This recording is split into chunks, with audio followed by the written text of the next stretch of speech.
Every year, learners taking Cambridge qualifications successfully go on to study at top universities around the world.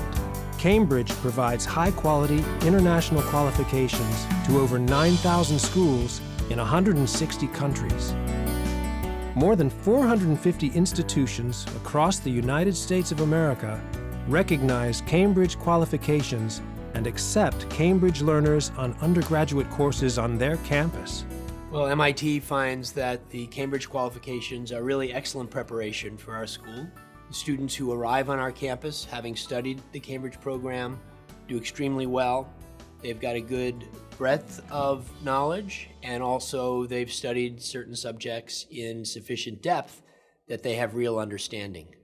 At Penn State, we believe that the Cambridge qualifications are excellent preparation for university study. We appreciate the intellectual rigor of the programs. We appreciate the types of skills it inculcates in the students in critical thinking and writing and the ability to communicate, to work collaboratively. So we're very impressed with the Cambridge students who come to us each year. Choosing where to study in the USA is a very important decision, and the best time to apply for autumn admissions is from August to January. When students are considering applying to universities in the United States, including the University of Maryland, they should consider a number of factors. They should consider the location of the university, the size of the university, the areas of study, the disciplines that are available to students, and then also other enrichment opportunities. And the location of universities oftentimes helps to determine the types of enrichment opportunities that may be available to students. So for example, research experiences, internship experiences, and then all of the other outside of the classroom activities.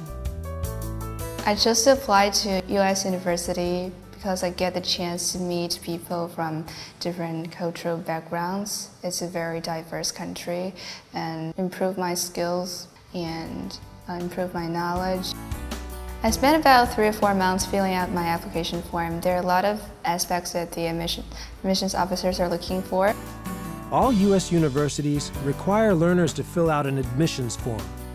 The Common Application Form is just one way to apply. The Common Application is an application for admission to undergraduate college in the United States that's shared by about 400 colleges. And so when a student, whether from the U.S. or outside the U.S., applies to university to one of the colleges using the Common Application, they can use the same application to apply to the other colleges as well. There are several parts to the Common Application. There are the parts that the student fills out, and there are the parts that the secondary school fills out. So the school's counselor, for example, the student's counselor writes a letter of recommendation on their behalf. They submit their transcript with all of their courses and grades. Teachers write letters of recommendation, but the student has a part to fill out where they talk about themselves. They write a brief essay about one of several subjects. They tell us what kind of activities, extracurricular or co-curricular activities that they've been involved in. And it's an opportunity for the colleges to see how well a student writes, also how well they think, and also to learn a little bit about themselves. Some U.S. universities will have different application procedures, so do check your chosen university's website for full details on how to apply.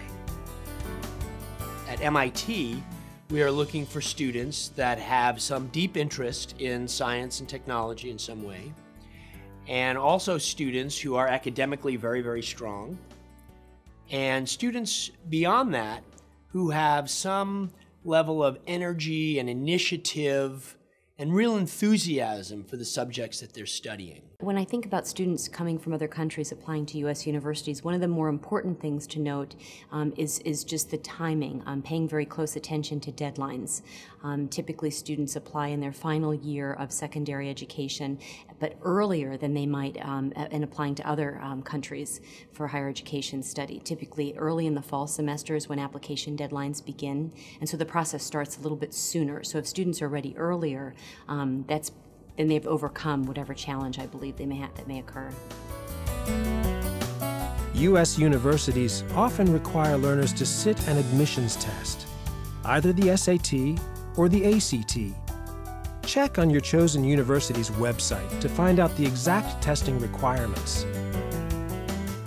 Duke is fairly typical of American universities. We require the SAT or the ACT. Either is sufficient. We also require subject tests, the SAT subject tests. For students that are taking the SAT, they also need to take the SAT subject tests, and there are no exemptions. MIT, like many other schools, does require certain standardized tests for all students for admission. We require students to take either the SAT or the ACT, or students whose first language is not English can take the test of English as a foreign language as well, the TOEFL. MIT also requires students to take 2 of the SAT subject tests. Details on how to apply can be found on each university's website under the Admissions or the Future Students section. Some U.S. universities offer scholarships that pay your tuition and living expenses. Competition for scholarships is fierce, and it's important to research what information is needed before applying. We have a very extensive scholarship program that we give to students, and international students are qualified for this the same as U.S. students are, and so that every single student can afford to attend. And all of our scholarship money is given out based on need. Also, check your local U.S. Embassy's website for other scholarships which may be available to you from your country. Many U.S. universities and colleges give academic credit and advanced placement to students with Cambridge qualifications. Cambridge Advanced Qualifications really mirror the introductory sequence in a number of our subjects. So we look at them for credit toward their university degree. A student who has done an AS level will receive the equivalent of a semester's worth of coursework in that subject. Students who have done A levels or principal subjects in pre-U will receive typically 2 semesters worth of work. For students who have studied the Cambridge Advanced Qualifications, we do award credit for A-level and AS levels. We typically award for each A and AS level anywhere between 3 and 8 credits, which usually is somewhere between 1 and 2 classes for each exam produced. If English is not your first language, you may be required to take an English language proficiency test. The most common ones required by U.S. universities are Cambridge Advanced English, TOEFL, and IELTS. Penn State does ask applicants who are not native speakers of English to demonstrate proof of English language proficiency, and they can do that through a variety of methods. If they've taken a GCSE or IGCSE in English language and receive a grade of C or higher, we'll use that as proof of proficiency. If not, we'll look at other tests such as TOEFL or IELTS. Always check with the university you apply to for their full requirements on English language proficiency.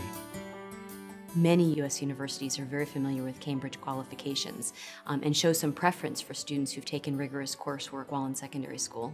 The opportunity to get a broad perspective and also to do significant writing and significant research. Those are terrifically valuable skills that American universities are looking for. I think it's really cool that I get a chance to go to my dream school and begin the next chapter of my life. For further information on the recognition of Cambridge qualifications, visit our recognitions database. To find out more about university admissions in the USA, contact us.